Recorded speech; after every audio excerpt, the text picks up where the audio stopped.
Muito bem, estamos começando mais um episódio aqui do Lealcast, tudo sobre licitações e empreendedorismo. Eu já quero logo te convidar a se inscrever no canal, ativar as notificações e seguir os conteúdos aqui deste podcast, que vai agregar muito na sua vida e com certeza vai lhe proporcionar um patamar de conhecimento fora do comum. Hoje nós começamos o primeiro episódio. Eu sou o Breno Leal, sou mentor, consultor, analista em licitações e vim aqui apresentar para você esse podcast que vai te levar e proporcionar a você a ter uma visão ampla do mercado das licitações, das compras e vendas para o governo, tanto da parte do empreendedor, do licitante, quanto você, agente de contratação. E hoje esse episódio está imperdível. Este primeiro episódio nós arrancamos, eu costumo falar não com o pé direito, mas com os dois pés, porque nós temos uma presença ilustríssima, na minha opinião, um dos maiores mestres que tem um conhecimento abrangente dentro das licitações públicas, das contratações públicas, das licitações, altamente gabaritado, com vasto conhecimento, uma expertise fora do comum, que na minha jornada dentro do mercado das licitações é uma referência. Em determinados momentos, até solicito a ajuda dele para alguns questionamentos a respeito de jurisprudências, das doutrinas que regem o processo licitatório no todo. Está conosco hoje nesse episódio, startando neste dia de hoje, o professor Dr. André Marques, ele que é subsecretário de Administração Geral na Secretaria de Estado e Atendimento à Comunidade do Distrito Federal, com especialização em Direito Administrativo e Processo Administrativo, membro do Grupo de Estudos e Pesquisa e Extensão em Direito Administrativo e Contemporâneo da Universidade Federal Fluminense, instrutor na Escola do Governo do Distrito Federal, instrutor na Escola de Contas do Tribunal de Contas do Distrito Federal, 15 anos de experiência em fiscalização e controle das contratações públicas. Currículo invejável, né? Quero te dar as boas-vindas, Dr. André Marques. É um prazer imenso, professor, lhe receber aqui na Lealcast, esse primeiro podcast. Nós estamos startando esse episódio e não poderia ter uma pessoa tão gabaritada para estar conosco aqui compartilhando aí das licitações no que tange o processo administrativo. Eu quero pedir, doutor André, que o senhor se apresente. Nós queremos conhecer quem é o doutor André Marques, o professor que atua de forma precisa e concisa dentro da administração pública e trazer para nós essa apresentação que eu tenho certeza que vai agregar muito para nós que estamos aqui compartilhando esse momento. Certo. Obrigado a todos, obrigado, Breno, pelo convite, né? Quando você me convidou, me senti lisonjeado, né, de ser ali o primeiro convidado desse novo podcast que você está começando aí. Eu já de antemão aqui agradeço o convite e faço aqui minhas agradecimentos e também votos, né, de que dê certo esse empreendimento, que de fato gere conhecimento para o pessoal ali que quer participar de licitações, que não é um mercado tão fácil como dizem por aí, né, mas é um mercado muito produtivo, né, e quando o próprio podcast fala, né, a licitação com empreendedorismo, ela tem tudo a ver, né, mas de fato, para que isso possa ser atingido, é justamente a capacitação, né, desses fornecedores para poder vender para a administração, né. A gente hoje está aqui justamente para tratar desses pontos, né, então já agradeço e faço votos que dê tudo certo, já me coloco aqui à disposição para sempre que precisar, né, pode chamar aqui, para mim vai ser um prazer participar e levar o conhecimento, né, para os licitantes, fornecedores, consultores, analistas de licitação, né, porque é até bom para a gente aqui, né, da administração. Quanto mais os fornecedores forem capacitados, tiverem conhecimento, menos falhas vão cometer no processo e assim os nossos processos vão ser mais rápidos, mais efetivos, eficazes e eficientes, conforme diz, né, a Lei 14.133. Então já fica aqui o agradecimento E como você já falou no meu currículo, né, não vou me delongar, né, mas para quem não me conhece ainda, meu nome é André Marques, tenho essa experiência de 15 anos e mais na área de controle, né, já passei por todas as fases da licitação ali, né, basicamente, é, e sempre muito ligado nessa parte de controle, né? Já fui do controle interno, né, da controladoria de órgãos, já fui do controle externo, né, Tribunal de Contas do Distrito Federal, onde eu continuo até hoje como instrutor da Escola de Contas, né? Já fui do jurídico, da assessoria jurídica, e hoje, né, no cargo que eu estou como subsecretário de administração geral, eu sou o ordenador de despesas do órgão, né, que organiza toda essa parte de licitação, desde lá da fase preparatória até o final do processo, que é aquilo que vocês fornecedores mais gostam, né? Que é empenho, liquidação e pagamento. Essa é a Né? boa parte, Então, né, doutor André? Essa é a parte que todo licitante, todo empreendedor gosta, né? isso. Então, assim, eu coordeno toda a equipe e, precisando de experiência, estou aqui justamente para agregar, né, e no conhecimento de vocês que já vendem para o governo e querem melhorar, né, a sua performance nas licitações e também aqueles que querem adentrar, né, nesse mercado.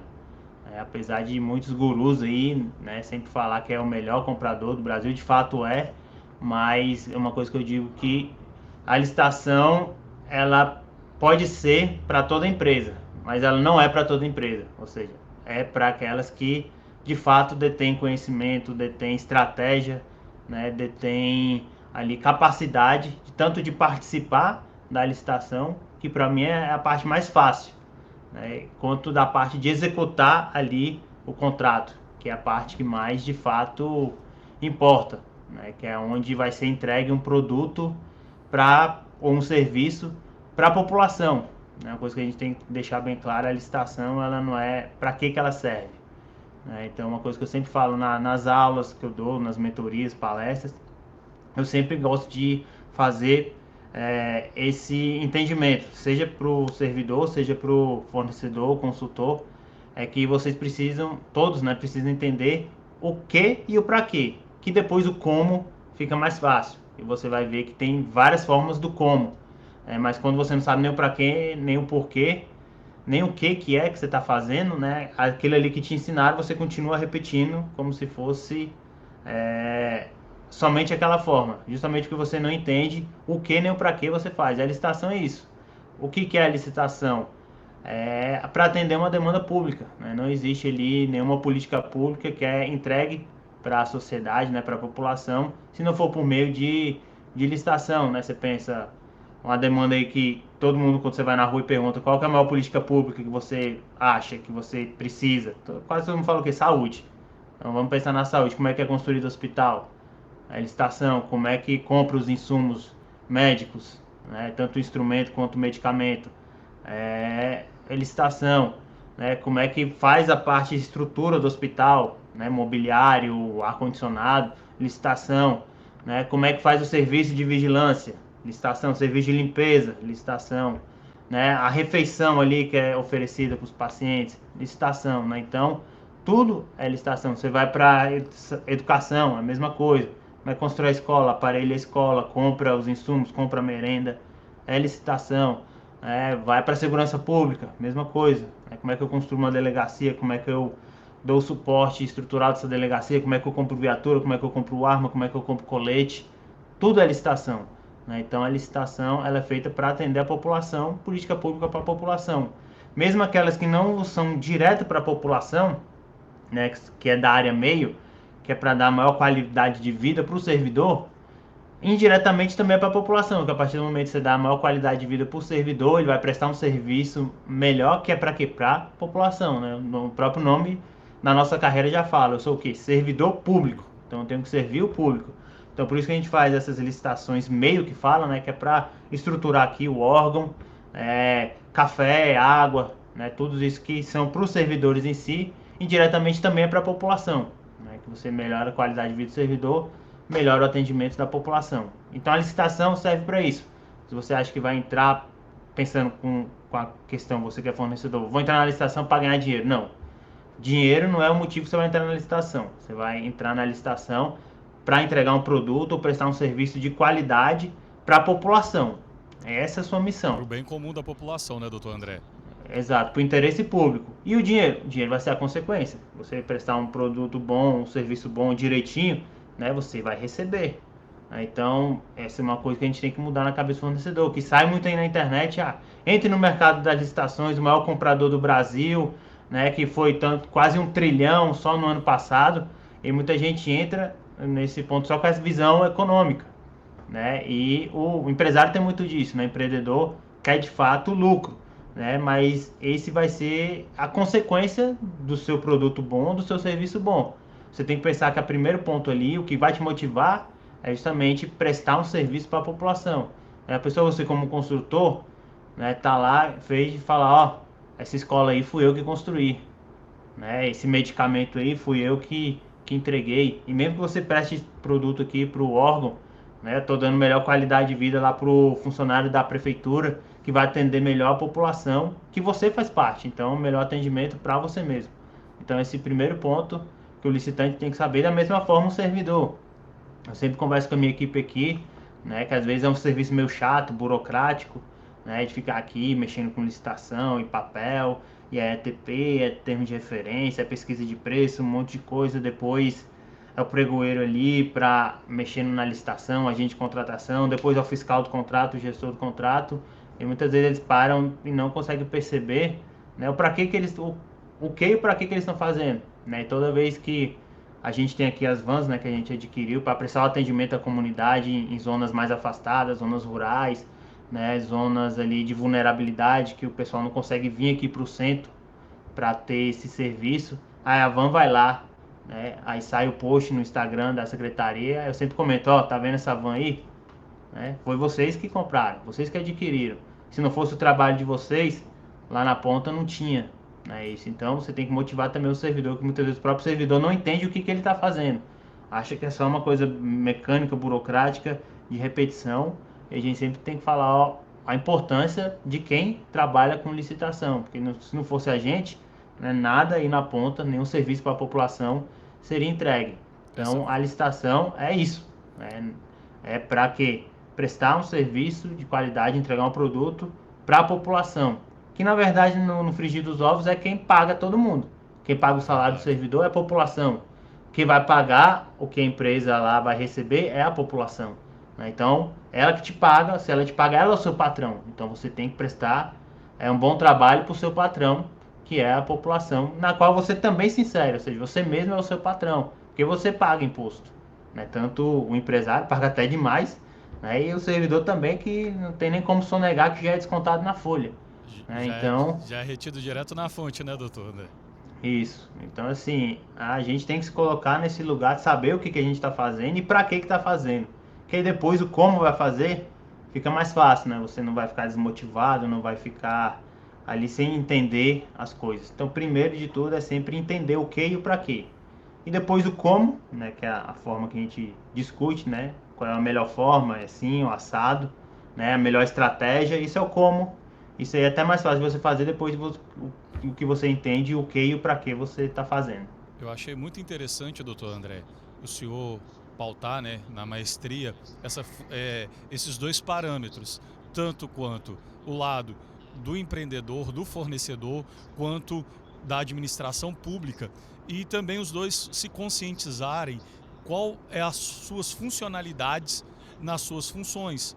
Qual a maneira correta de se portar no tramitar do processo, porque no final, tanto quanto o fornecedor quanto a administração pública estão elencados em um único propósito, que é o quê? Para o bem comum da população, nas construções, né, para o bem comum, para o uso da população, o fornecimento ali do alimento, enfim, uma gama de nichos, de segmentos que beneficiam a administração pública e também a população.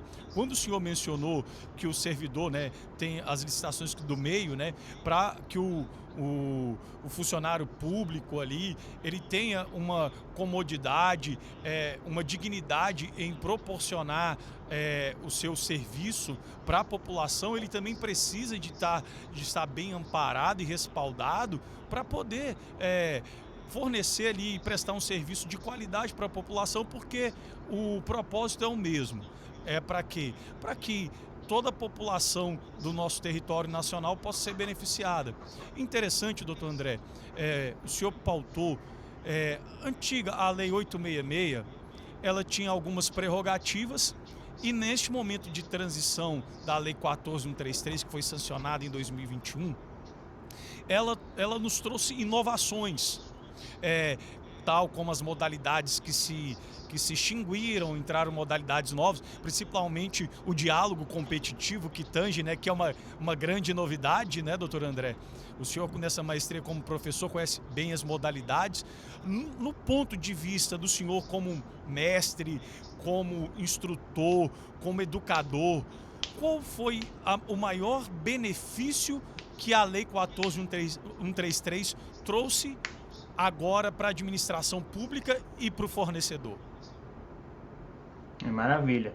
O primeiro ponto que eu falo que ela trouxe é um ponto que nem está escrito na nova lei, né? É justamente esse ponto do por trás, de entender o porquê, né, das coisas. E aqui é uma coisa que eu sempre gosto muito, que direito não é a minha primeira formação, né, minha segunda graduação. Minha primeira formação é história, eu sou historiador, né, aqui pela Universidade de Brasília, a federal daqui. E isso me ajuda muito a interpretar as leis na hora que eu estou interpretando, né? Isso que falta muito desse conhecimento, tanto dos servidores públicos quanto dos fornecedores.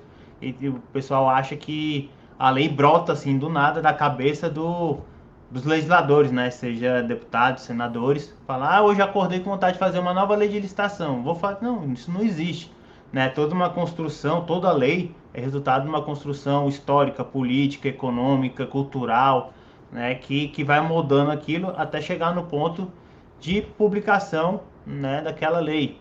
Que infelizmente a maioria das vezes elas são mais reativas, né, do que proativas. Tanto é que a gente vê tanto as leis com o nome de pessoas, né, mais conhecida de todas, Maria da Penha, que ela veio para tentar resolver uma coisa que já aconteceu. Ela não veio para prevenir, ela veio para remediar e para que não aconteça novamente. Então toda a construção legislativa ali é parte desse foco, né, político, estrutural, cultural, conjuntural, né? Então o contexto histórico importa muito. Aqui a diferença entre a 8666 e a 14.133 encaixa bem nisso, né? A 866 era de 93, né? Muito dos nossos públicos, quando for sair o podcast, não era nem nascido, né? Nessa época. Então, assim, ela é de 93. O que tinha em 93? Né? É toda essa questão conjuntural da época. Né? Você pensar em 93, né? Pra gente que é mais velho, o que tinha? Toda aquela questão ali efervescendo na sociedade, que é questão política, né? Impeachment de um presidente, né? Toda essa questão lá dos escândalos, né? Escândalos anões do orçamento, todo esse tipo de coisa. Então ela veio nesse ponto para responder o quê? Igual eu falei, toda lei responde alguma coisa. E nessa época eles estavam, era muito famoso, né? A frase lá que você já deve ter ouvido, caça aos marajás.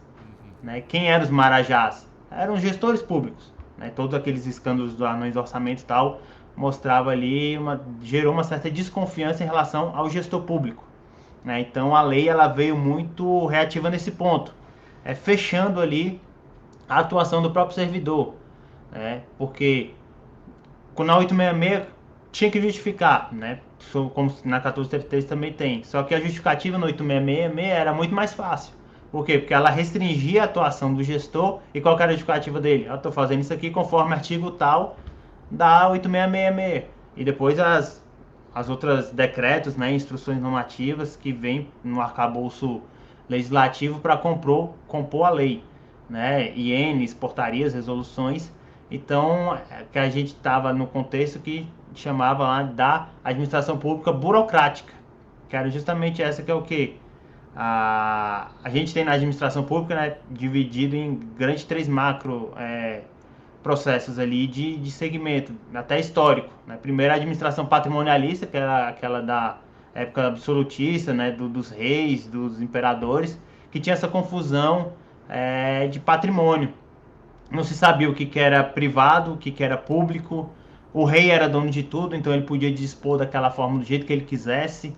Né? Não tinha que seguir regra nenhuma, né? A regra era ele mesmo que fazia. Né? O grande ponto aí do monarca absolutista, né, que a gente sempre aprende na história, né, Luís XIV lá na França, né, que falava o Estado sou eu. Então, essa administração patrimonialista em que não tinha essa divisão de público e privado, tudo era conforme o rei. Então, ele dava o cargo para quem ele queria, ele adquiria as coisas, né? Se for para a história dos pregões, até depois eu sugiro vocês pesquisem de onde vem o termo pregão, né? Veio dessa época que já se adquiria, né, bens para a administração. Mas como fazia? O rei comprava de quem ele queria, do amigo, de quem dava mais, de quem subornava, né? Uma série de coisas. E a burocracia veio para dar um ponto final nisso. É até um ponto que muita gente não entende. Hoje é pejorativo, né? Se eu virar para você e falar, Breno, você é um burocrata, você vai ficar feliz ou vai ficar puto? Então, esse ponto é meio que um pejorativo. Mas na época que ela nasceu não era. A burocracia veio com uma coisa boa, que é o que? Burocracia, império das leis. Ou seja, não é mais da cabeça do rei, né? Da cabeça ali do gestor. Ele tem que seguir leis, né? Ele não vai tirar da cabeça dele, fazer o que ele quiser. Mesmo ele sendo rei, né, o chefe de Estado, chefe de governo, ele tem que seguir leis e a primordial a Constituição. E depois descendo para leis, decretos, então, ele tem que seguir, você não pode fazer da cabeça dele. Então, a burocracia nesse primeiro momento veio como uma coisa boa, para tirar esse poder absoluto. Só que com o passar do tempo, né, que a burocracia foi vindo, ela acabou virando o próprio mal que ela queria combater, que era a corrupção, né? E gerando como? Ela foi ficando muito morosa, que é o que a gente entende hoje, né? Fala burocracia, você já pensa que é o quê? Né? Que é uma tartaruga com cãibra levando um caminhão nas costas, né? Que é uma coisa morosa, que demora. Por quê? Que é justamente a burocracia, ela é só a lei por si mesmo. A lei é o fim em si mesmo. Eu seguir a lei, tá tudo certo. Só que eu tenho a Constituição, eu tenho lei, aí depois você tem um decreto, aí depois você tem uma instrução normativa, depois você tem uma portaria, depois você tem uma resolução. Ficou muito pesado. É muita coisa. E aí gerou essa morosidade que a gente vê e abriu espaço justamente à corrupção. Que é o que? Olha, demora mesmo, é natural, é do sistema, né? Mas eu posso fazer o seu processo andar um pouquinho mais rápido. A gente vai lá para a cena do tropa brasileiro, né, doutor? A gente vai lá pro Tropa de Elite, né? O filme falar, pô, quer me fazer, quer rir, tem que me fazer rir, quer burocracia, justamente, ó, aqui seu processo está aqui, né, na pilha, mas eu posso fazer ele vir para cá, né? Mas aí você tem que me ajudar a te ajudar, né? Então, a própria burocracia gerou esse ponto da corrupção. E aí a gente tirou, né, saiu disso e veio para agora, que a gente está hoje, a administração pública gerencial. E o que é essa administração pública gerencial? É justamente que eu não me importo com a lei em si mesmo. Logicamente, eu tenho que me importar com a lei. Eu não posso fazer nada ilegal, né? A Constituição está ali ainda. Mas a lei não é um fim em si mesmo. Ela é uma estrada que eu vou ter que andar para atingir o meu fim. E qual é o fim nessa administração pública gerencial? Né, que foi transposta para a Lei 14.133, lá no parágrafo único do artigo 11.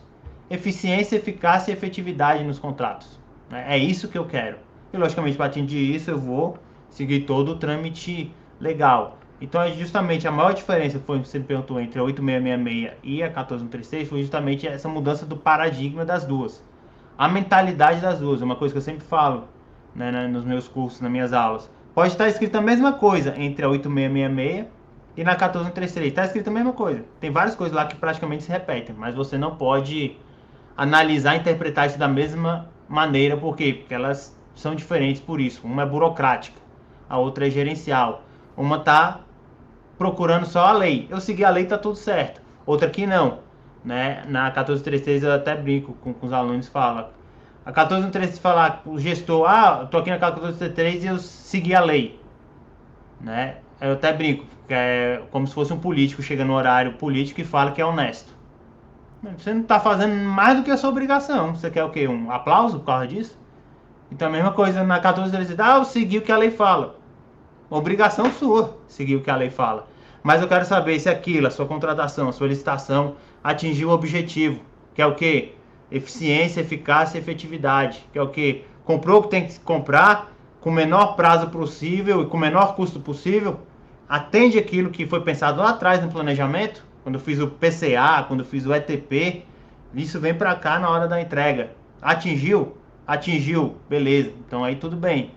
Então é esse ponto aqui entre as leis que é a maior diferença, a visão das leis, né? E justamente isso que a gente está tendo maior dificuldade aqui do nosso lado, né? Do lado da administração, que eu vejo, principalmente com os mais antigos, que ela, para ela ser de fato implementada, conforme foi pensado para ela ser implementada, de fato gerencial, ela tem que trazer uma cultura, uma mudança cultural na administração. Porque eu sempre digo, se você for aplicar a 14133 com a cabeça do 8666, ela vai ser mais burocrática ainda. Muito mais. Ela vai demorar mais o processo, porque, igual você falou, qual é a diferença? Por exemplo, ETP, a administração federal aqui em Brasília já fazia isso há um certo tempo. Mas estados, alguns não faziam, o município não sabe nem o que é isso, e muitos até hoje não sabem o que é isso. Então, criou o PCA, né? Não tinha plano de contratação anual, criou ali o ETP, né? O Estudo Técnico Preliminar, que eu vou ver ali as minhas soluções do mercado para atender aquela necessidade, criou análise de riscos, então criou uma série de artefatos aqui dessa fase preparatória que não tinha antes. Que seja as matrizes então, se você de risco, for, né, a matriz de risco, né? Seria... Tudo isso então foram novidades nessa fase preparatória, né? Porque até lá o artigo 5º da Lei 14133, o planejamento foi colocado como um princípio, né? Então tem que planejar, agora não é mais opção, é obrigação, inclusive um princípio lá expresso no artigo 5º da Lei 14133. Então esse ponto, né? Tem que ter uma mudança na cabeça, o servidor, principalmente os mais antigos, né? Que passaram aí 30 anos mexendo com 8666, que quando você vai dar aula, fala, isso é frescura, ETP só tá dando mais trabalho, gestão de riscos, né? Tem que parar e fazer gestão de risco, é mais trabalho. Então não entende que de fato você não vai, eu nem falo perder um tempo no início, né? Mas vai investir um tempo no início, né? Dessa fase preparatória, tanto é que é a fase mais robusta da lei, quando ela divide lá o macro processo de contratação, fase preparatória, fase da escolha do fornecedor e fase da gestão e fiscalização contratual, a mais robusta é a fase preparatória. Por quê? Porque tem uma razão de ser. Eu vou investir mais tempo aqui, né, com esses vários artefatos, para quê? Para que as minhas 2 segundas fases corram mais tranquilamente. Porque eu já previ aqui todos os riscos que podem acontecer, tanto na seleção do fornecedor, quanto lá na execução contratual. Então aqui eu tenho que, de fato, investir mais tempo, mas depois, no final, somando todas, as licitações na 14133 vão ser mais rápidas. Mesmo que a fase preparatória demore mais, só que as outras fases vão correr mais fluidamente. Então isso vai trazer celeridade para os processos, que é justamente a questão da eficácia e efetividade. Não adianta nada eu ver que o hospital está precisando de uma coisa lá para UTI, aí demorar 2 anos para adquirir aquele aparelho. Quantas pessoas já morreram nesse prazo? Então a celeridade faz parte, mas eu não posso também fazer a celeridade e fazer errado, né? Fazer besteira. Então eu invisto um tempo maior aqui para, de fato, eu conseguir aquele objetivo. Então essa é a maior mudança que eu acho que ela traz, uma mudança cultural e que muitos servidores públicos ainda não entenderam. E eles precisam entender para, de fato, garantir ali eficácia, eficiência e efetividade nas contratações. Senão a 14133 vai ser mais burocrática, vai demorar mais, né? Vai ter mais uma série de coisas. Então essa é a principal mudança, é a mudança cultural da administração, que também traz junto, né, o próprio fornecedor. Ele também tem que conhecer isso. Ele também tem que mudar a cabeça dele em relação ao 866. Como é que era a relação lá no 8666? É um jogo de desconfiança, né? Na 866 eu contratava, mas eu achava que o contratado não ia me prestar um serviço bom, que ele ia prestar uma coisa de qualidade menor para ter lucro, né? Ele fez uma proposta, mas ele não honrar aquela proposta, ele ia dar um jeito de diminuir quantidade, diminuir qualidade para ter lucro. E do outro lado, o fornecedor a mesma coisa, eu olhava para a administração e falava: ela não vai me pagar, ou ela vai atrasar meu pagamento, ou ela vai aqui na fiscalização ficar me pressionando, né, para eu liberar alguma coisa, né, meio que achando que a corrupção é entranhada na administração, e não é isso. A grande maioria dos servidores não são corruptos, né, mas tem uma minoria ínfima que acaba dando fama para todos nós aqui. Né? Então acaba que era essa visão. E a 1436 também ela veio acabar com isso. Né? Pelo próprio princípio lá do artigo 11, né? parágrafo único que vai falar justamente eficácia, eficiência e efetividade. E o empreendedor, né, o empresário, ele tá junto nisso, porque não adianta fazer toda a minha licitação perfeitinha, toda a fase preparatória, escolha do fornecedor, escolhi, e lá na ponta ele me entregar uma coisa de péssima qualidade, não fazer um serviço bom, que lá na ponta quem vai entregar para a população, na maioria das vezes, é o contratado. Né? É ele que, igual eu falei, que vai construir o hospital, é ele que vai prestar o serviço de vigilância, o serviço de limpeza, é ele que vai entregar o medicamento. Então, na ponta, quem faz ali a entrega é o próprio licitante, que agora é contratado. Né? Então, tem que estar junto, os dois, como parceria. Né? Tirar essa visão de desconfiança entre o público e o privado e os dois agirem de parceria, né? Para entregar o que de fato é a licitação, entrega de política pública para a sociedade. Né? E nas fases aí a gente teve algumas mudanças, né? Igual você falou, na fase preparatória, com esse aumento, né, desses instrumentos, o planejamento virou princípio, né? A fase da escolha do fornecedor também mudou algumas coisas, as modalidades, né? As modalidades de licitação saíram, né? Tomada de preço saiu, o próprio convite saiu. Por quê? Porque lá no 8666 o que diferenciava convite, tomada de preço e a própria concorrência era o valor. Né? Agora na 14133 não importa o valor, o que importa é a natureza do objeto. Né? É um bem serviço comum? É pregão. É um bem ou serviço especial? É serviço de engenharia ou é obra? É concorrência. Né? Então o que muda aqui não é mais valor. Né? Não, a gente não leva mais em consideração o parâmetro de valor, mas sim a natureza do objeto. O leilão e o concurso continua, veio para cá sem grandes mudanças. E aí teve a novidade, né, que é o diálogo competitivo, que é uma novidade. Essa novidade sim não tinha em lugar nenhum. Assim, muitos doutrinadores falam que a 1413 é justamente um museu de grandes novidades, né, porque ela meio que foi uma junção de várias coisas que já existiam, mas não numa lei só. Né, por isso que ela colocou junto ali o que já tinha no 8666, logicamente a gente tem que adaptar para cá justamente com essa mudança da visão, né, do burocrático para o gerencial, mas ela trouxe várias INs, né, que a gente tinha do federal, que vários estados e municípios copiavam. A IN, por exemplo, 5 de 2017, trata lá da terceirização, vários pontos veio para cá, de INs, que é a pesquisa de preço, vários outros artefatos. Jurisprudência, principalmente do Tribunal de Contas da União também, entrou com força agora dentro da própria lei. Então, meio que novidade mesmo, ela já não tem. Falar contratação integrada e semi-integrada. Não, isso já existia no RDC, né, na lei das estatais. Então, assim, várias coisas que muita gente acha que é novidade já existia. Por exemplo, fazer ATP, novidade? Não. A administração federal já fazia. Tinha uma IN que regulamentava. A análise de risco, a novidade? Não. A administração já fazia, né, e veio para cá agora para todo mundo, que antes era federal, as INs era para a área federal, e agora a lei geral é para todo mundo. União, estados, DF e municípios. Então muitas coisas que a gente fala, novidade, não é bem novidade.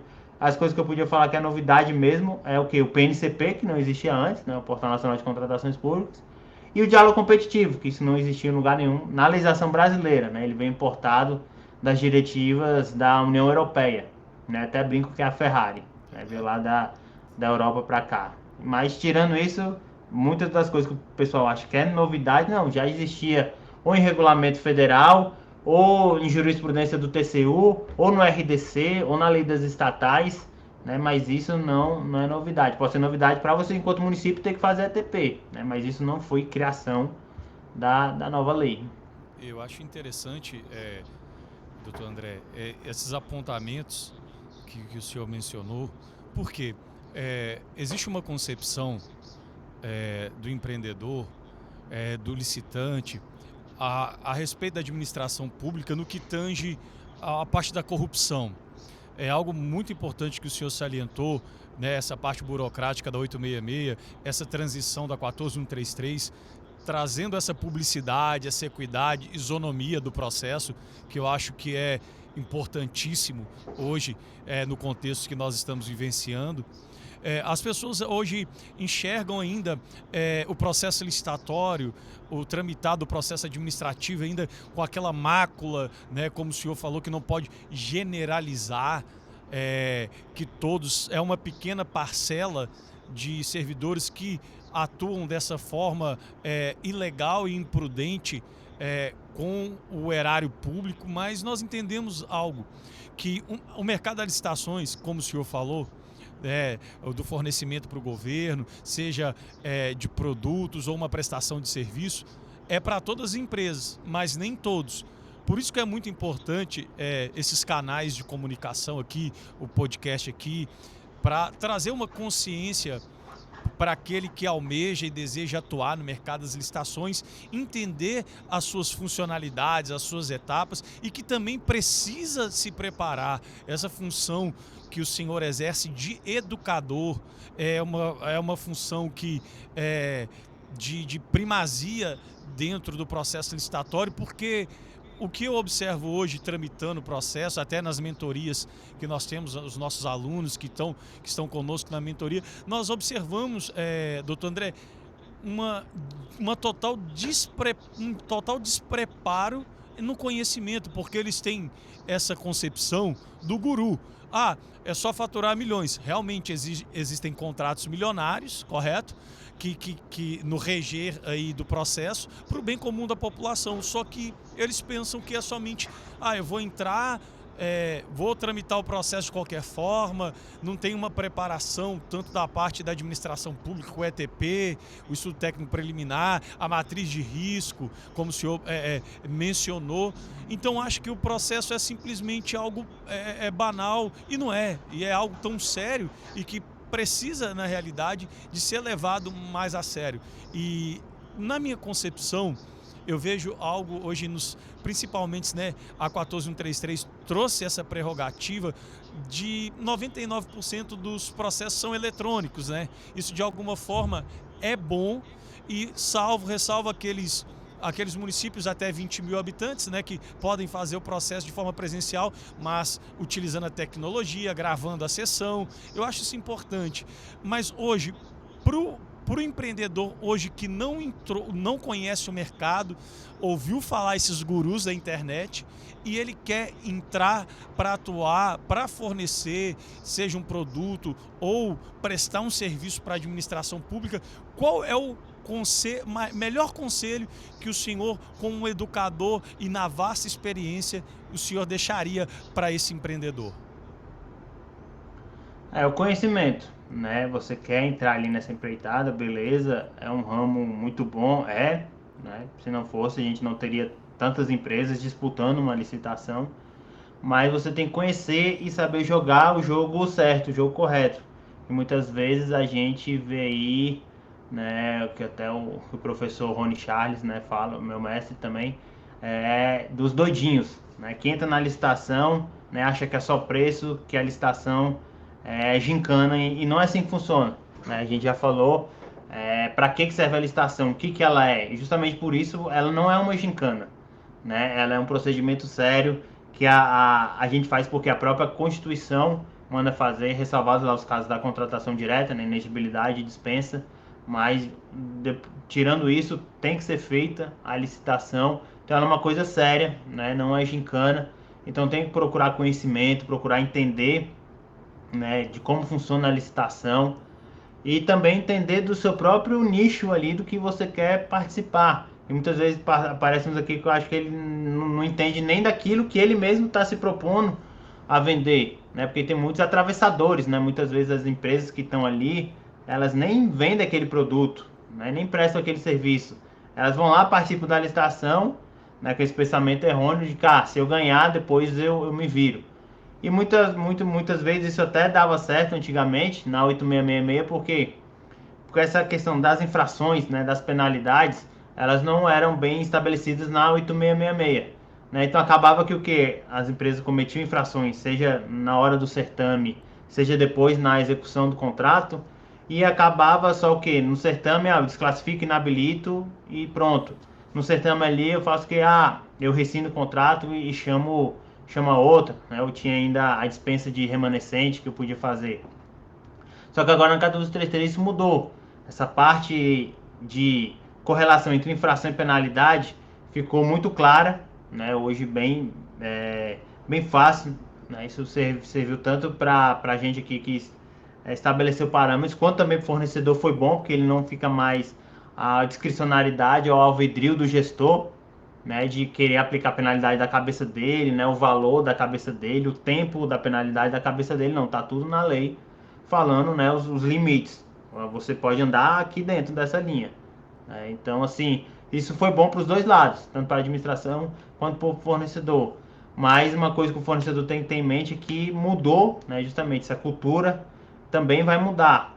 Né? Pode ser aos poucos, mas, por exemplo, na área federal já está bem mais avançada, que é o que teve ilegalidade ali, irregularidade, infração na lei, não é mais critério dali do pregoeiro, né, do gestor, abrir ou não um processo administrativo de responsabilização. Ele é obrigado, a própria lei fala isso, foi constatada infração, ele não é obrigado a punir, ele é obrigado a abrir o processo ali, dando contraditório, dando ampla defesa e tudo, mas ele não pode quedar inerte, igual acontecia antigamente, que ele só desclassificava inabilitado. E o que acontecia com a empresa? Nada. Ela participava do outro fazendo as mesmas coisas, baixando o preço lá embaixo. Aí o que acontecia na prática, né? Ia lá, achava que a licitação é gincana, fala, eu vou ganhar. Eu falo assim, ganhar a licitação é a coisa mais fácil que existe. É só você dar o lance. É só o lance menor. Até meu filho de 10 anos faz isso. Ele vê lá, você deu 10 reais, eu dou 9,90. Você baixou, eu abaixo. Você baixou, eu abaixo. E com robô ainda isso fica muito mais fácil. Você só configura. Né? Então, assim, ganhar a licitação não é o fim. É o começo. Ganhei a licitação, maravilha. Você começou. Agora você tem que o quê? Entregar. Honrar aquilo. E não estou falando só de contrato. Muitas vezes o próprio resto do trâmite. Né, que as fases da licitação ali do artigo 17, né, se não houver inversão de fases, falam que é o quê? Primeiro proposta, né? Que então o lance, depois a proposta, vai negociar, pedir a proposta reajustada, pá. E dali é o quê? Documento de habilitação. E muitas vezes, muitos nem vêm pra cá. Por quê? Joga o preço lá embaixo, acha que é gincana, ganhei a licitação. Beleza, vou cotar quanto é que custa isso. Muitos não fazem isso previamente, né? Um erro crasso, né? Que demonstra justamente a falta de capacidade do fornecedor, falta de conhecimento. Entrar na licitação e jogar um preço que ele antes nem cotou. Né? E muitos que cotam errado. Por que, professor, você está falando cota errado? Eu olhei na fábrica quanto custa, eu olhei no distribuidor quanto custa. E botei meu lucro. E aí dei lá meu lance, sabia até que onde eu ia chegar, cotando justamente o preço do produto com meu lucro. Tá certo? Não, não tá certo. Não é só isso que compõe, né, o preço. E o frete? Se eu sou? Os impostos. Imposto. Eu sou imposto. Fez a planilha de composição de custo. Muita gente acha que a planilha de composição de custo é só para serviço. Ledo engano.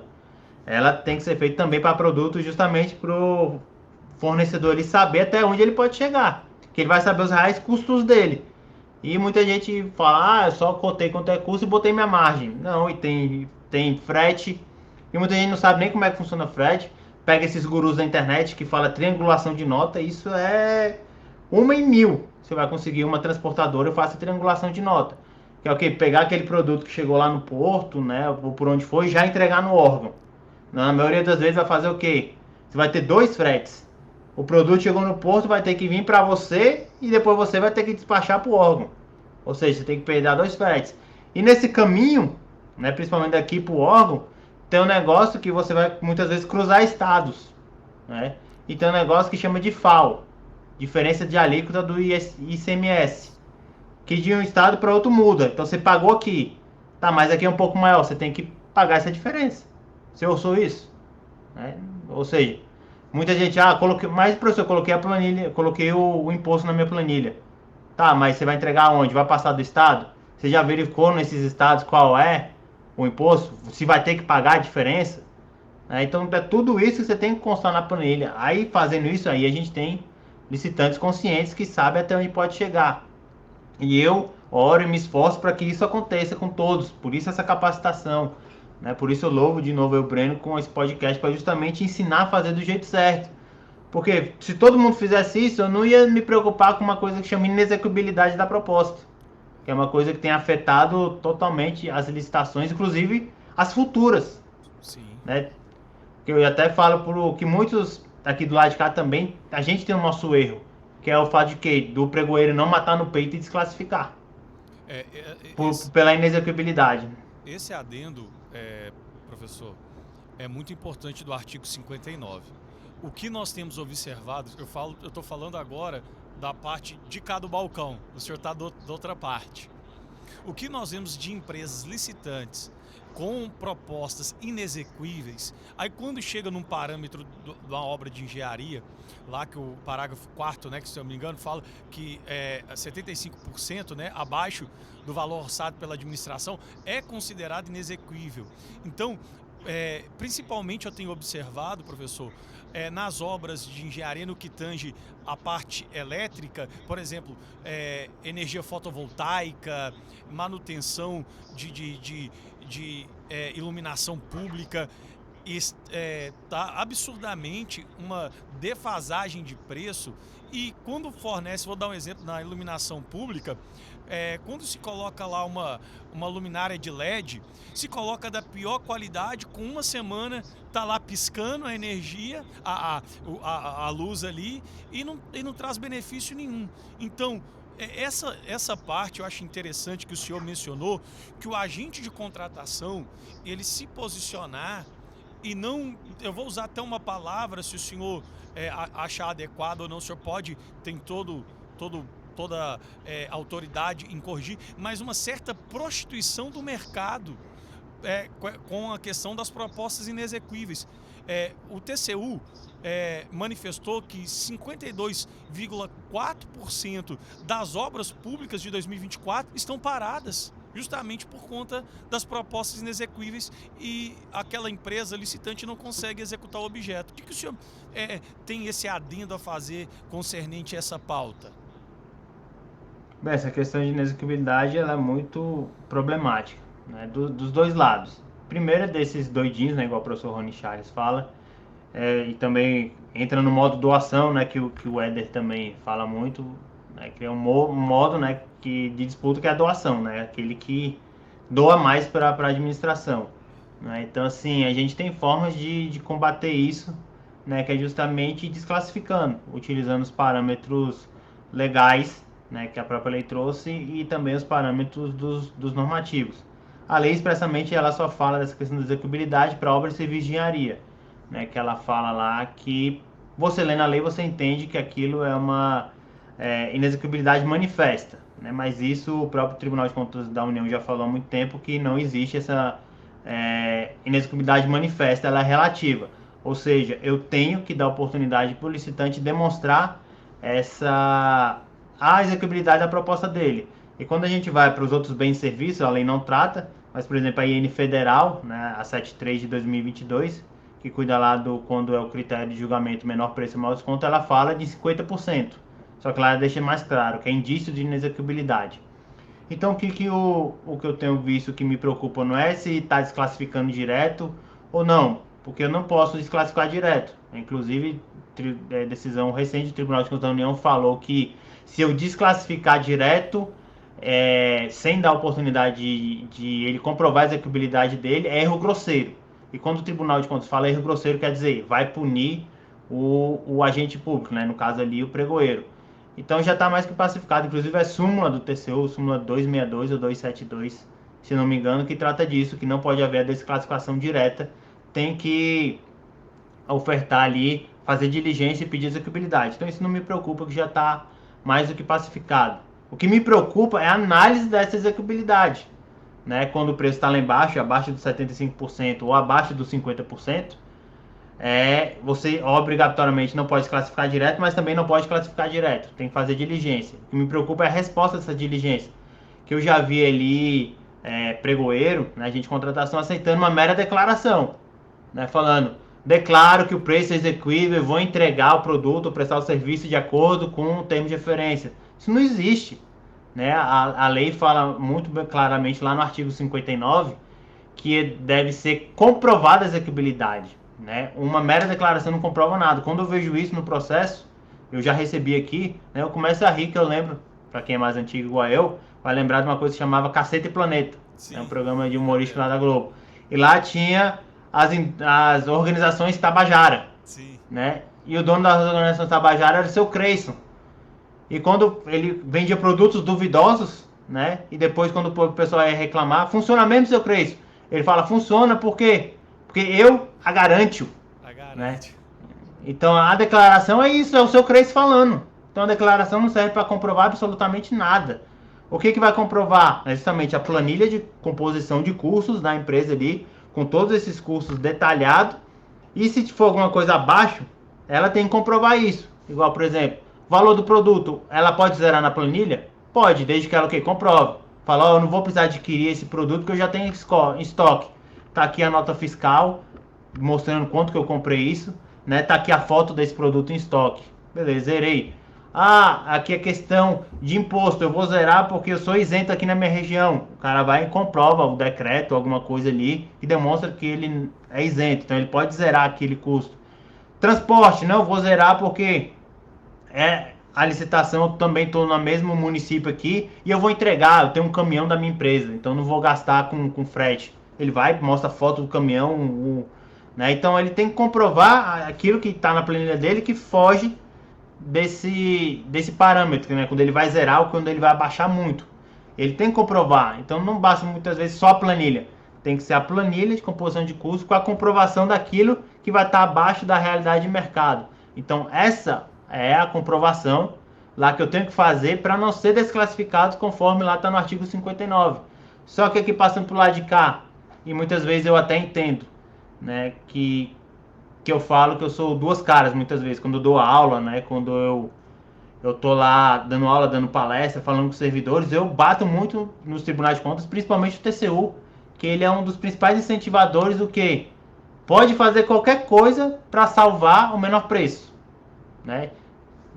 Acórdão 1211 trata isso muito repetidamente, o tal do formalismo moderado que tem quase toda decisão no acórdão do Tribunal de Contas da União, tem que ter muito cuidado, né? Formalismo moderado é uma coisa, informalismo é outra, né? Formalismo moderado está na própria lei, está lá no artigo 12, está lá no artigo 64, mas eu vejo que os tribunais de contas, principalmente o TCU, vem alargando esse entendimento, né, para que eu possa, para que na realidade, como ele é contas, ele está preocupado com o erário, então na cabeça dele, quanto naquela licitação, quanto mais eu garantir que a menor proposta ganhe, eu vou estar protegendo o erário, ou seja, o órgão vai gastar menos.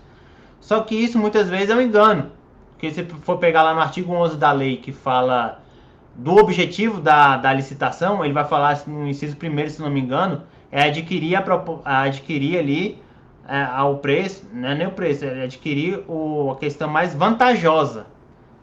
E muitas vezes eu não posso deixar igualar, né, como se fossem sinônimos, a questão da proposta mais vantajosa com a menor proposta, né? Até a própria lei vai falar isso, continuando, a proposta mais vantajosa, vírgula, levando em consideração o ciclo de vida do objeto. O que isso quer dizer? Qualidade, né? Que não adianta nada eu comprar uma geladeira mais barata, né, que ela seja categoria E, que no final de um ano, quando eu pegar a conta de energia que ela vai me dar, somada com o preço dela, foi maior do que uma mais cara, mas que era A, né? Então esse tipo de estudo, que é o ciclo de vida do objeto, que deve ser levado em consideração, né? Para eu comprar aqui um mobiliário, eu não vou comprar mais barato, eu vou comprar a questão do mais vantajoso, e para isso eu tenho que levar em consideração o ciclo de vida do objeto.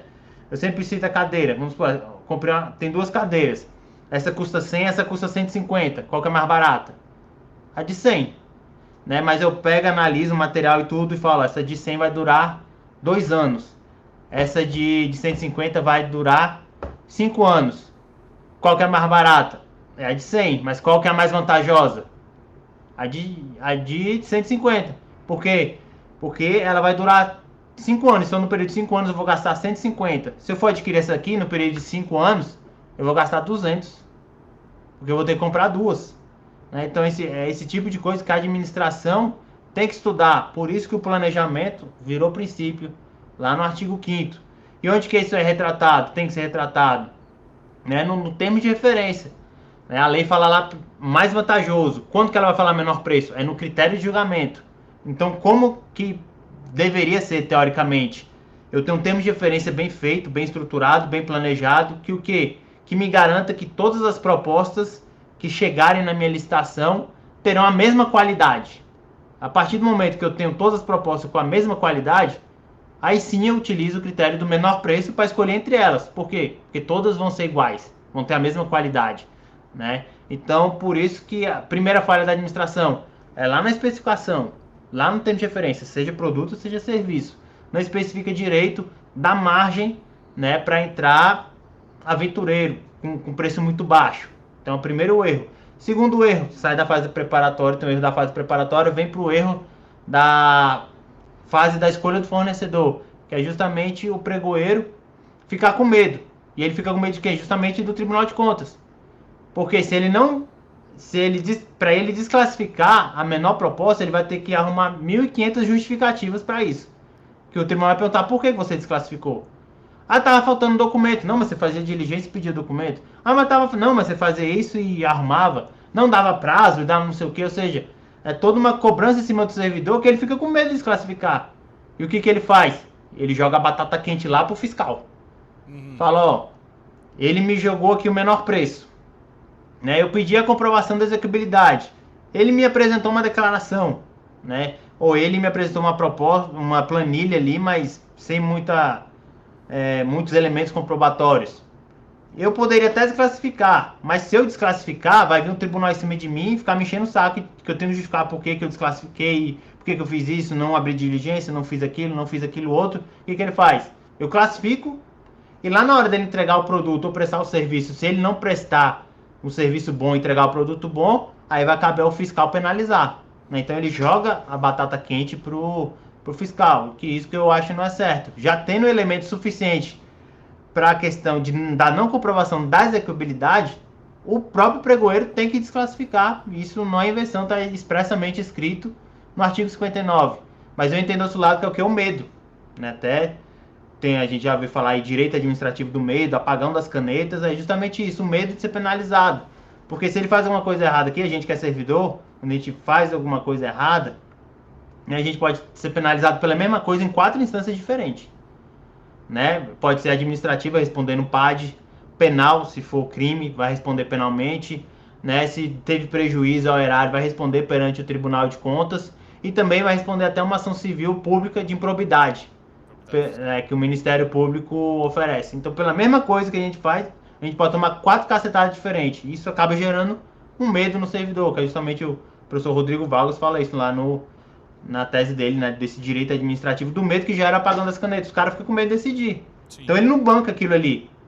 Ele olha na lei e fala, eu poderia desclassificar, mas eu não vou desclassificar, porque ele tem medo.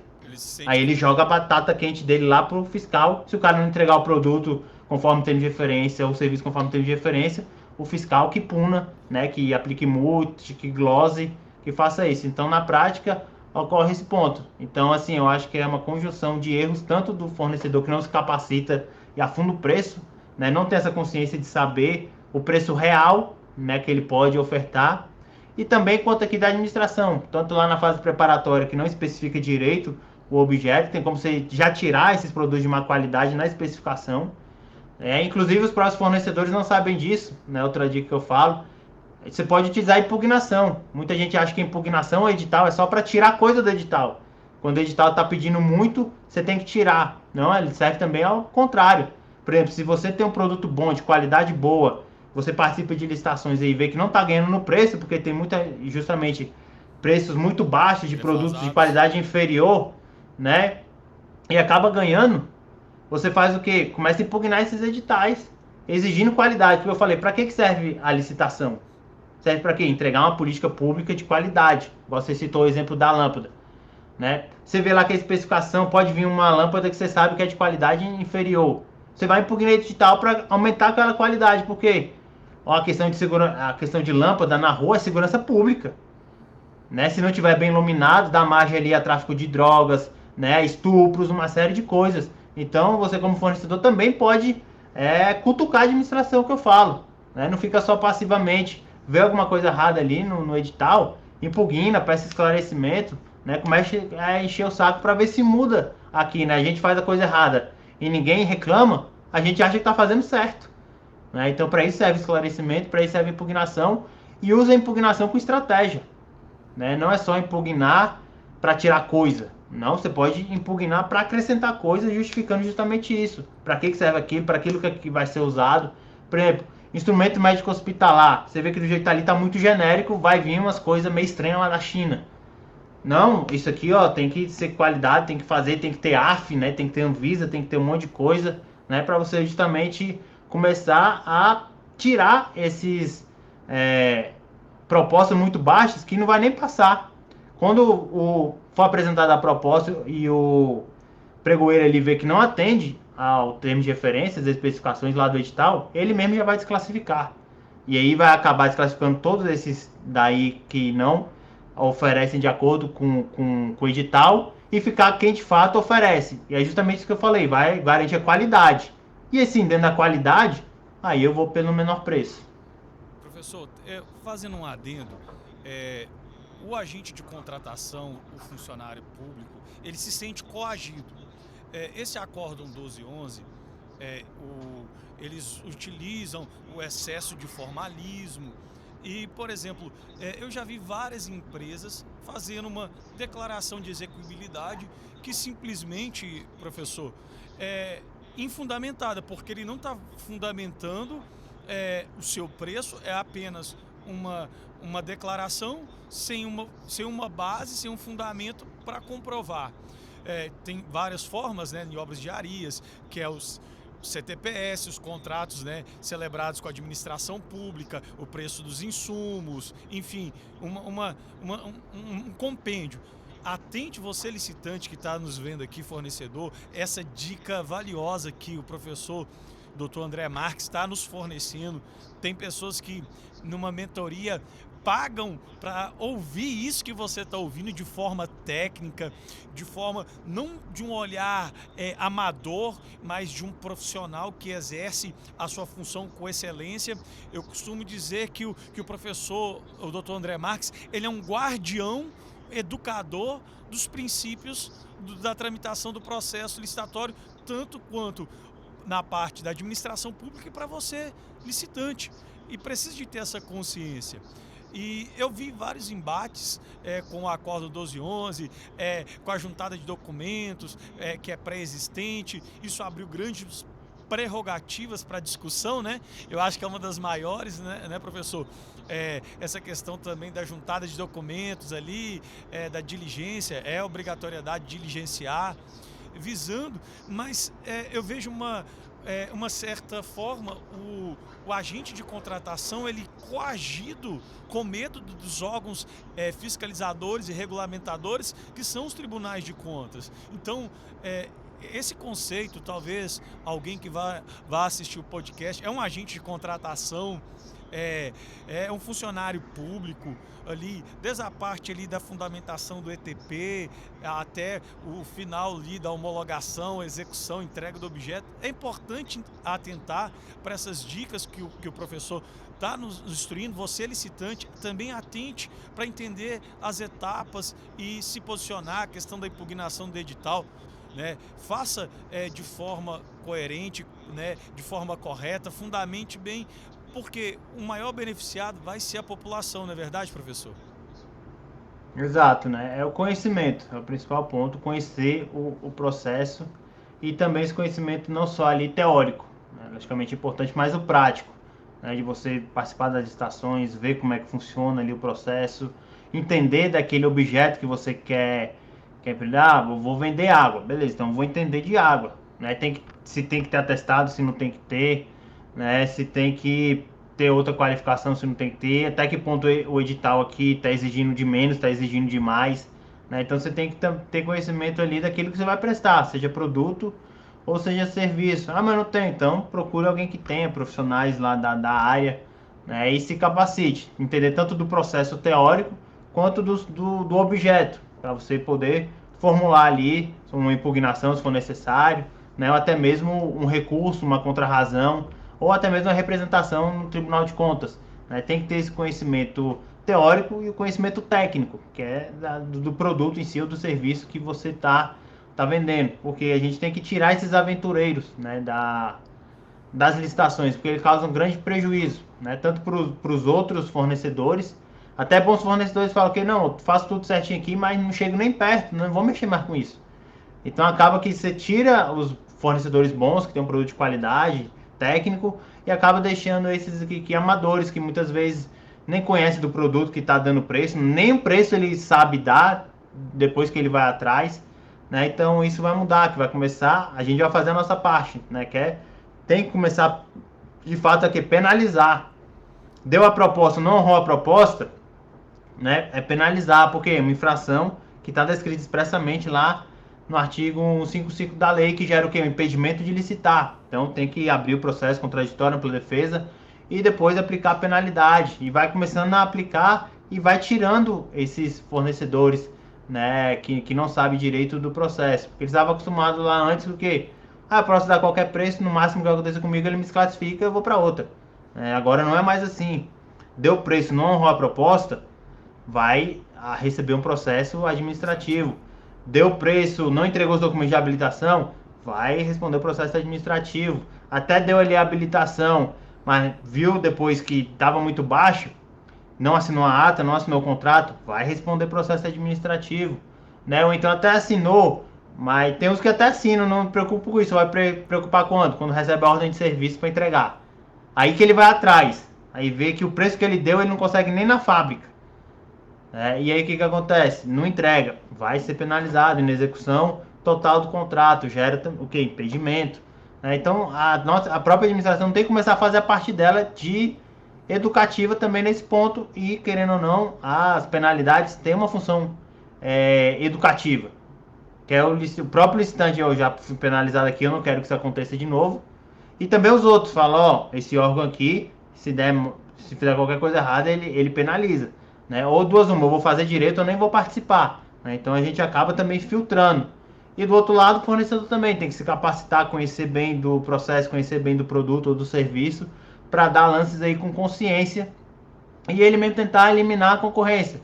Lá no edital ele já consegue eliminar a concorrência, igual a gente já falou, impugna, né, pede ali uma qualidade maior e depois lá na proposta, demonstra que aquela proposta é inexequível, né, faz recurso, o documento está faltando alguma coisa, né, na documentação, começa também a fazer recurso, né, aprende a analisar de fato os documentos dali do licitante, tanto a proposta quanto os documentos de habilitação, né, porque pode ter falhas, a proposta lá com preço inexequível, uma proposta que não atende os requisitos técnicos do edital, a documentação pode ter alguma falha.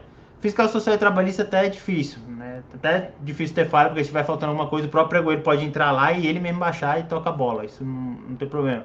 Mas onde você tem que analisar basicamente o que? Habilitação técnica e econômica financeira. É o que? Os atestados. Pediu atestado, tá tudo certinho, né? Verifica os atestados. O balanço, um ponto primordial que eu falo sempre é analisar o balanço do concorrente, porque aqui eu falo na realidade. A maioria dos próprios pregoeiros, eles não vão fazer isso. Não. O que ele vai fazer? O edital vai pedir o índice, você apresenta o balanço, ele vai ver se atende o índice e se está registrado na junta, né? Ou se é SPED. Ele só vai fazer isso. A questão de analisar item por item do balanço para ver se aqueles índices que estão lá não foram maquiados, analisar o balanço para ver se de fato aquela empresa é uma MEPP que ela declarou lá para ter as vantagens da lei complementar 123, mas você vai analisar o balanço dela, já passou em muitos 4,8 milhões, que é o teto lá da EPP. Então isso que quem acaba ter que fazer na prática é um concorrente vendo do outro. Sim. Eu até cito isso lá nas minhas aulas, que eu até brinco. Quem aqui é pregoeiro, quando eu vou fazer formação pregoeiro? Quem é pregoeiro e vem o edital, né? Tem lá os índices. Aí quase todo mundo levanta a mão, né?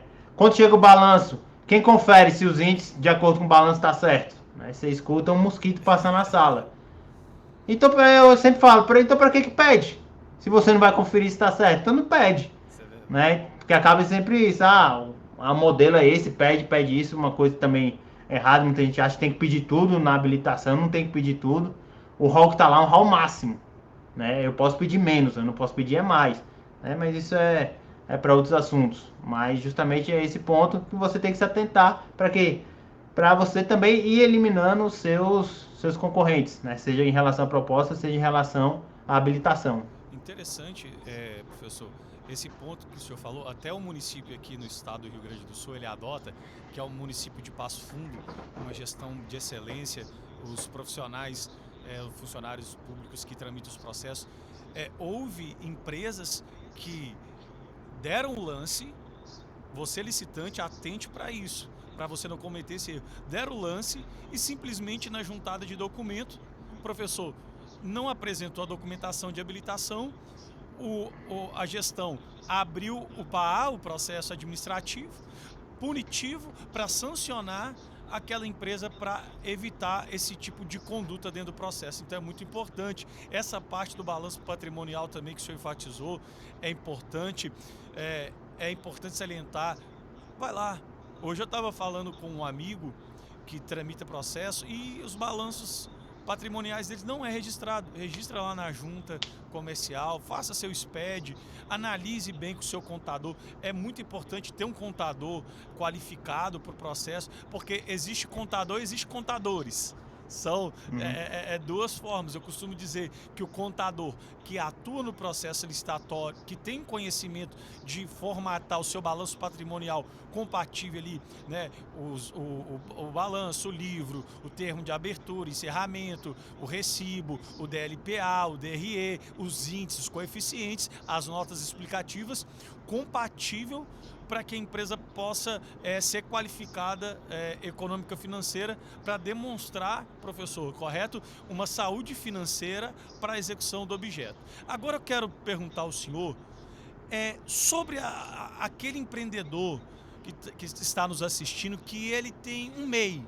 Como fica o posicionamento dele dentro do mercado das licitações? Ele pode participar? Quais são as prerrogativas e como ele pode atuar para faturar, para trazer uma rentabilidade e também levar o bem comum para a população e para o erário público?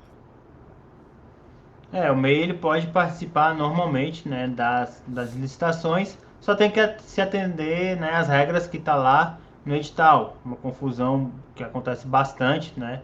Por exemplo, nessa questão, o edital pediu o balanço patrimonial que a gente estava falando.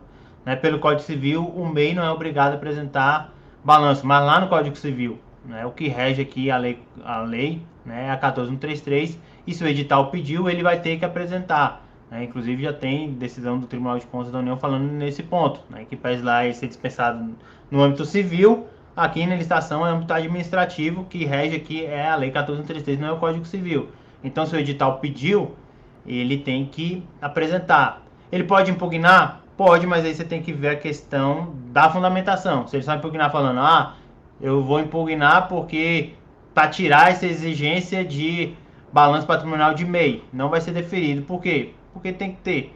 Porque a gente fala que você pode impugnar, por exemplo, essa questão de balanço, se de fato precisa de balanço, está justificado no processo a necessidade de balanço para aquele objeto.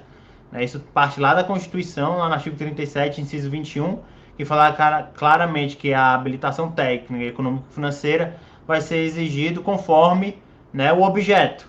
E também na própria lei, lá no artigo 18, inciso 9, ele vai falar que a questão da habilitação técnica e econômico-financeira tem que ter motivação circunstanciada dentro do processo.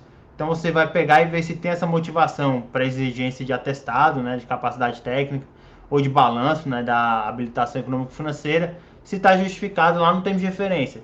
Se não tiver, aí você pode impugnar o edital, né, falando que não está justificado, então tem que tirar, né, ou se justifique. Essa fundamentação. E aí, se for retirado, vai ser retirado para todo mundo, não só para MEI, nem Premier, nem PPP, vai ser tirado para todos, inclusive para as empresas demais.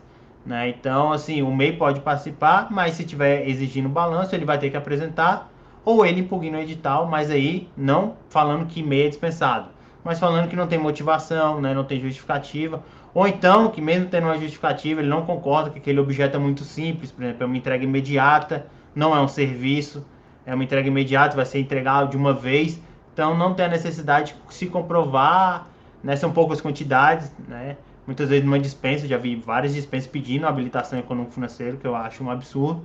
As dispensas que eu faço aqui no meu órgão não peço nem habilitação técnica, nem econômico-financeira. Por quê? Porque não precisa. Né? A lei fala muito claro que aqueles requisitos de habilitação lá é um rol máximo, que eu vou avaliar de acordo com o meu objeto, complexidade do meu objeto, o prejuízo que possa ter por uma não execução, isso tudo que eu vou avaliar para pedir ou não. Nas dispensas eu entendo que não precisa e nem peço. Mas já vi vários órgãos pedindo, então você pode discutir nesse ponto. Então, o MEI pode participar. Outra coisa que pergunta também de MEI, eu só posso participar com o meu limite do meu faturamento, lá que é de 81 mil, não, você pode participar de licitações maiores. Né? O que vai acontecer se você ganhar aquela licitação é que quando você for executando, chegou naquele limite, você vai ter que desenquadrar. Né? Então, assim, o limite ali, seu, seja MEI, seja ME, EPP, né, não tem relação ao valor da licitação. O que vai ter, que a lei trouxe, da 14133 no artigo 4º, é uma limitação da participação com as vantagens. Né, que é, por exemplo, licitação acima lá do limite de 4,8 milhões, MEI, ME, EPP pode participar? Pode, só não vai ter as vantagens da lei complementar 123, que está restringindo lá no artigo 4º da lei. E também a questão dos contratos. Se na soma dos contratos que ele já tem com os órgãos públicos, nesse ano, já passou de 4,8 milhões, que é o limite de EPP, ele também não, ele pode participar, mas não vai ter as vantagens da lei complementar 123. Né? Então é só esse âmbito que a lei coloca. Né? Mas pode participar, inclusive, de licitação acima do limite de faturamento. Se ganhar, for recebendo, vai ter obrigatoriamente que desenquadrar. Isso é uma visão, já como a gente está falando para empreendedores também, vocês têm que quebrar essa visão que muitas vezes eu já ouvi o povo falar, não vou participar dessa licitação aqui, senão eu vou desenquadrar. Pessoa com medo de desenquadrar, não, você não tem que ter medo de desenquadrar, você tem que querer desenquadrar, porque se você está desenquadrando, você está faturando mais. Você tem que torcer para sair logo do MEI para ME, depois participar cada vez mais de licitação e desenquadrar e ir para EPP, até no ponto lá de você desenquadrar e virar demais. Isso quer dizer o quê? Que você está faturando, está aumentando o seu faturamento. Né? Então tem que ter essa visão também de muito bloqueado de alguns empreendedores. Fala, chega lá no limite do simples, não quero sair do simples, né? Ali, não quero passar. Aí você vai deixar de aproveitar a oportunidade, vai deixar de crescer. Se você não quer crescer, beleza, escolha sua. Mas se eu fosse empresário, com certeza eu queria crescer cada vez mais. Essa visão é muito importante e também esse adendo, professor, que hoje, para a empresa usufruir da Lei Complementar 123 de 2006, correto? Até os contratos celebrados com a administração pública, na 14133, ela conta, né, no ano calendário, no qual ela desenquadra. Por exemplo, se uma empresa ganhou um processo lá de 5 milhões, aí está o contrato, mas ela ainda não recebeu, não faturou, automaticamente ela perde esse benefício, correto? Que vem agora na lei, na vigência da lei, correto? Ela não desenquadra automaticamente, porque uma coisa é a participação, outra coisa é o faturamento. Né? Então, a lei complementar 123 lá, ela leva em consideração que o faturamento anual para enquadrar entre MEI, ME e EPP. Né? Então, assim, ela vai desenquadrar se anualmente ela faturar mais do que aquele limite. O que a lei traz é uma restrição da participação. Né? Se ela já tem contratos superiores a um ano, nesse ano, contratos que fazem isso, ela não vai poder, ela pode participar, mas não vai ter as vantagens da lei complementar 123, né? Que é ali a questão da você entregar a regularidade fiscal e trabalhista tardiamente, 5 dias, né? 5 dias úteis, toda aquela questão da lei complementar atrás. Você pode participar, mas vai participar como empresa demais. Isso não quer dizer que automaticamente ela vai desenquadrar, né? Porque o que vai levar em consideração ela para desenquadrar ou não da lei complementar quando ela for recebendo esses contratos, né? Que ela já assinou, mas ainda nem recebeu, só recebeu um mês, 2 meses, né? Então isso ela ainda vai estar enquadrada, né, como ME e EPP, mas para participar de futuras licitações ela não vai poder participar, mesmo ela continuando sendo ME-EPP, ela não desenquadrou, ela ainda é ME-EPP, só que pelo fato dela ter contratos assinados durante um ano, né, ela não vai poder participar da licitação com as vantagens, vai poder participar como uma empresa normal, mesmo ela continuando sendo ME e EPP. Justamente, esse ponto é interessante. Você que tem aí empreendedor, eu vi muitos professores falando, eu não quero extrapolar os 4 milhões e 800. Quanto mais você fatura, quanto mais você cresce como empreendedor, você vai gerar mais empregos, você vai trazer benefícios para a administração pública, para o bem comum da população, como nós mencionamos. E igual o professor André falou, o empresário ele tem que procurar crescer, ele tem que ter uma visão ampla de falar assim, eu quero crescer, eu quero entrar para esse mercado, eu quero crescer, expandir, empregar, gerar, porque as licitações, ela movimenta o nosso PIB, ela movimenta o PIB, ela movimenta diversos setores, diversas áreas. Então, é muito importante você tirar, você que está nos assistindo, empreendedor, tirar essa mentalidade. Eu costumo dizer que a mentalidade e a visão de galinha, limitada, né? Só quer viver ali só naquele círculo vicioso. Não, vá para o setor público, é um mercado realmente altamente que lhe proporciona benefícios de crescer, de prosperar, de gerar valor também para a sociedade, porque não é só o financeiro, mas gerar valor para a sociedade. Então, entre nesse mercado, estude, procure se capacitar, busque sempre mentores. Eu vejo muito, observo muito o professor André, eu sempre, algumas dúvidas correlacionadas, eu vou lá, aciono ele e ele prontamente nos possibilita ali o informativo da jurisprudência, da doutrina. Então, é muito importante elencar isso. Você que quer atuar nesse mercado, se conscientize que licitação não é brincadeira, não é gincana. Licitação é um processo administrativo de cunho muito sério. Tem pessoas que estão dependendo do seu fornecimento, da sua prestação de serviço. Então, atente para isso e atentar também que se você não tramitar o seu processo direito, você vai ser sancionado, você vai ser punido e isso vai lhe acarretar grandes adversidades e malefícios para a sua empresa. Professor, eu tenho um adendo que eu gostaria de saber do senhor. Hoje, na atual conjuntura, no atual cenário, hoje, com as questões, porque para muitos processos dependem dos recursos das emendas para execução. Como que o senhor enxerga hoje esse cenário? Essa primeira pergunta, e com a questão que muitos nos procuram como consultor ou na mentoria, mas será mesmo que a administração pública paga? Será lá que a prefeitura paga? Porque a banalização maior é com as prefeituras, né? Hoje no cenário atual. E gostaria que o senhor nos desse esse feedback a respeito disso. Essa questão do pagamento é que gera muitas dúvidas na insegurança dos fornecedores. E é uma crença limitante. De fato acontece, mas não na proporção que se imagina. Eu sempre brinco que esse é o efeito fantástico. O que é esse efeito fantástico? É o que sai na mídia.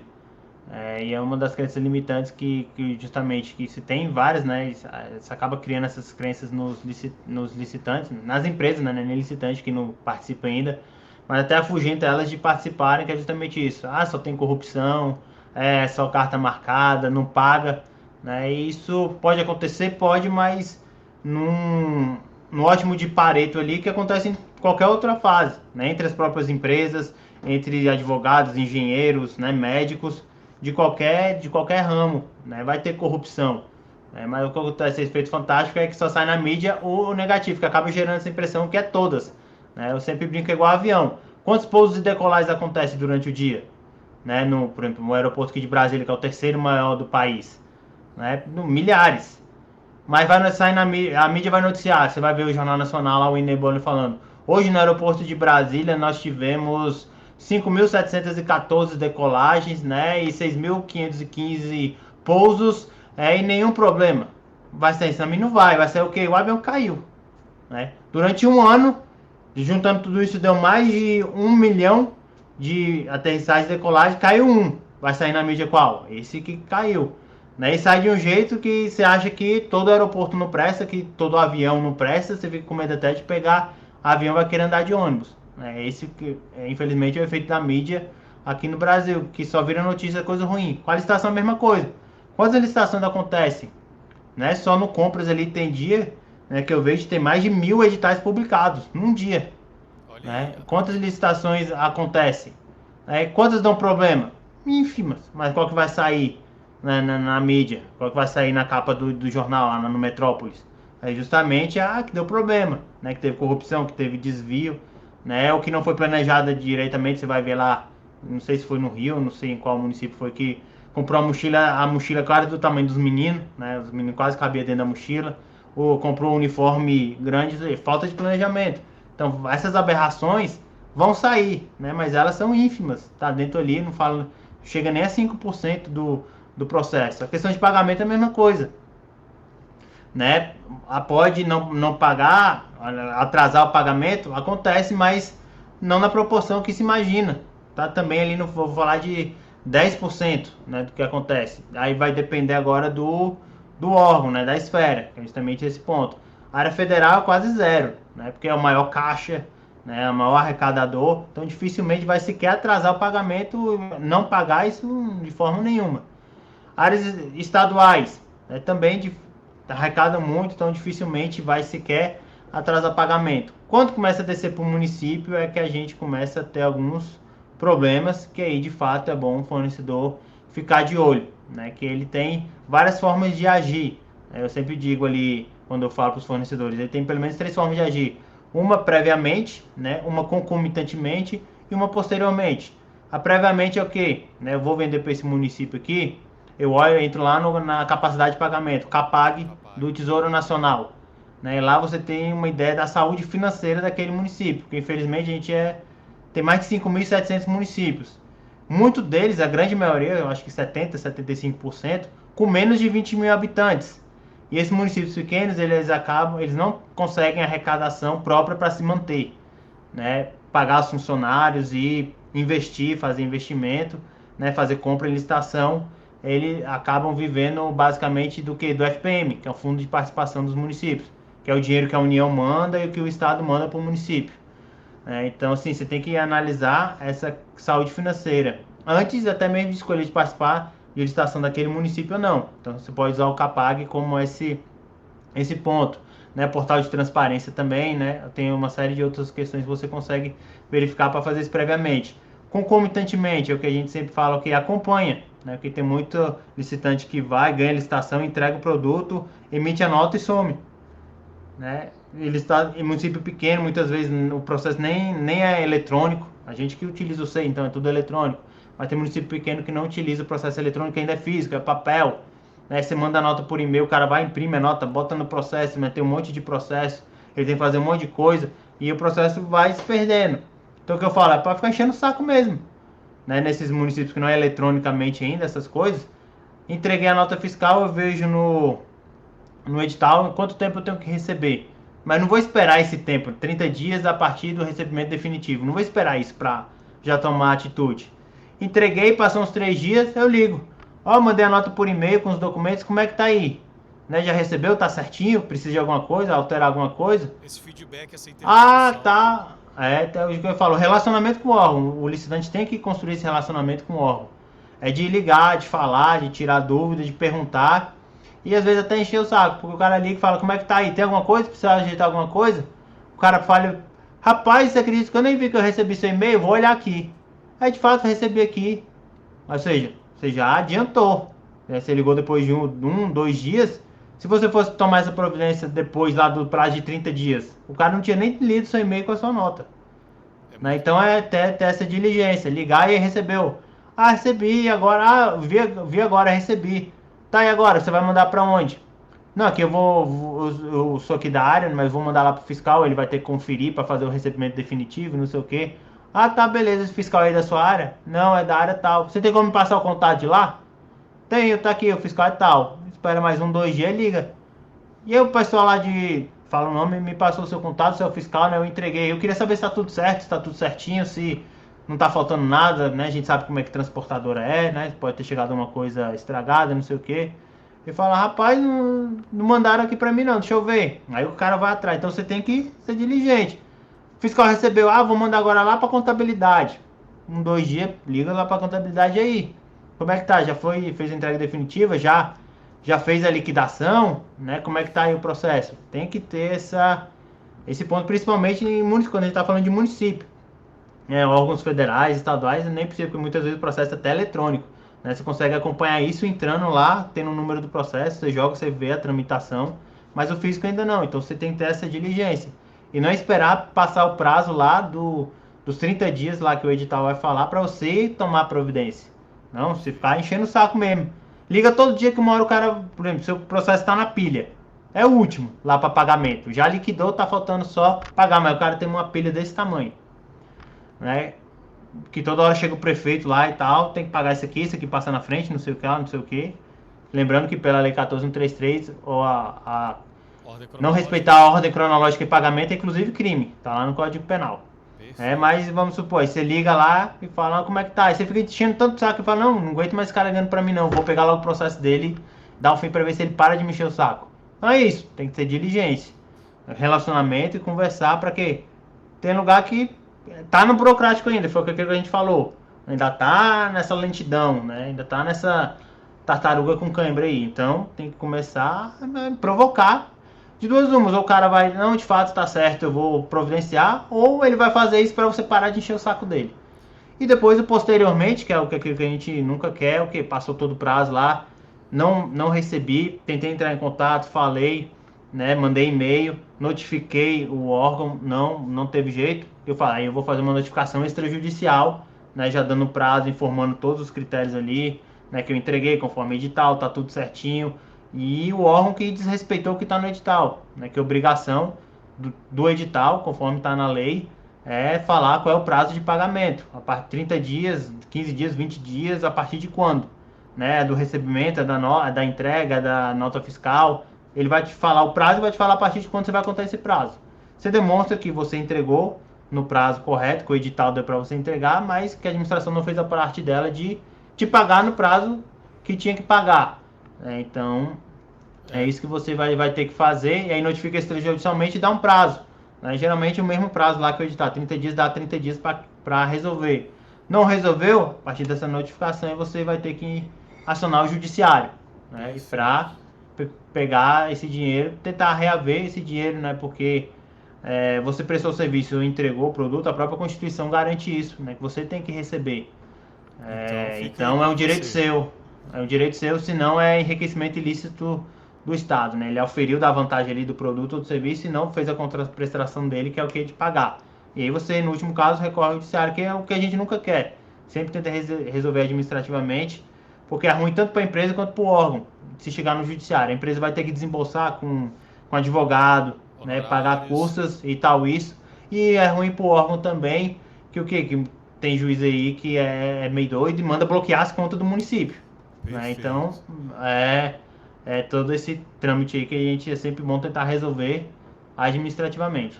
Professor, essa dica é valiosa para o empreendedor entender, quebrar esse paradigma, essa crença limitante.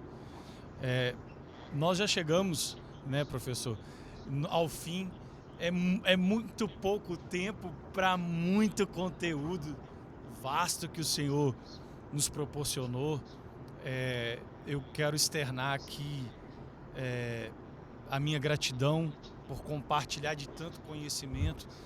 Espero receber o senhor aqui no estúdio para gravarmos ao vivo aqui em outra oportunidade. Eu já quero fazer de antemão, já chegamos já para o final aí desse primeiro episódio com simplesmente eu considero, e eu sei que o senhor leva isso como profissionalismo, um dos melhores educadores hoje que existe no nosso território nacional. Sou muito grato ao senhor. Obrigado pelo privilégio de estar com o senhor, de aprender com o senhor. Isso para mim é gratificante, consolida a minha carreira como pessoa, como consultor, como mentor. Os meus mentorados vão assistir, vão começar a seguir lá o Instagram do professor, do Dr. André Marques. Eu creio também que nós vamos preparar, viu, professor, uma imersão presencial. Eu quero contar tanto quanto os consultores, empreendedores, quero contar com o senhor. Nós vamos alinhar todas as minúcias que necessitam de ser alinhadas.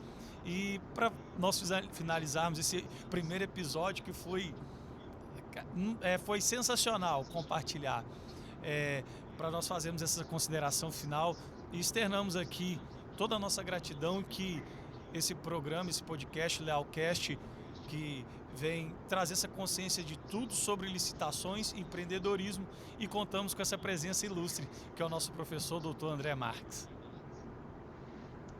Basicamente é agradecer, né? Me sentir privilegiado, né? Lisonjeado, honrado. Muito prazer participando desse primeiro episódio de abertura, que eu espero que tenha correspondido aí às expectativas, né? Do que você queria que a gente falasse. Que de fato abra as portas aí, entre com os dois pés, igual você falou. E também já me coloco à disposição para quê? Para novos podcasts, né? Tanto aqui de forma online quanto presencial, para cursos, né? Capacitações, porque, igual eu falei no começo, a gente tem que levar esse conhecimento não só para o servidor, mas também para o fornecedor, né? Que é quem de fato vai estar entregando lá na ponta, né? O produto ou serviço. Então ele tem que conscientizar disso, tem que ter conhecimento, tanto o que ele está fazendo, para que serve e da forma correta que ele deve fazer isso, né? Para proporcionar um serviço bom, um produto de qualidade, para poder receber, né? De fato o seu valor honrado, justo. Se prestou um serviço, fez a entrega, tem que receber.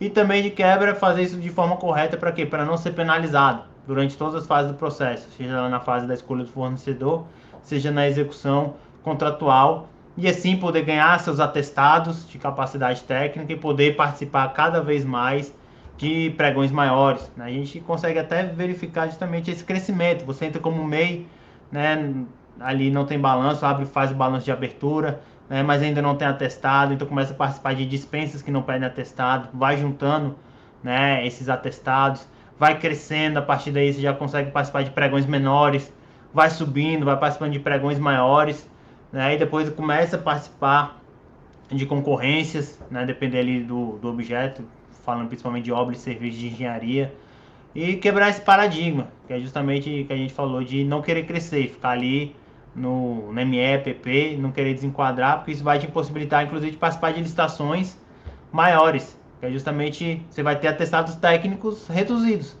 né? Então, você quer participar de licitações milionárias, né, de obras e tal, você tem que ter atestado compatível com isso.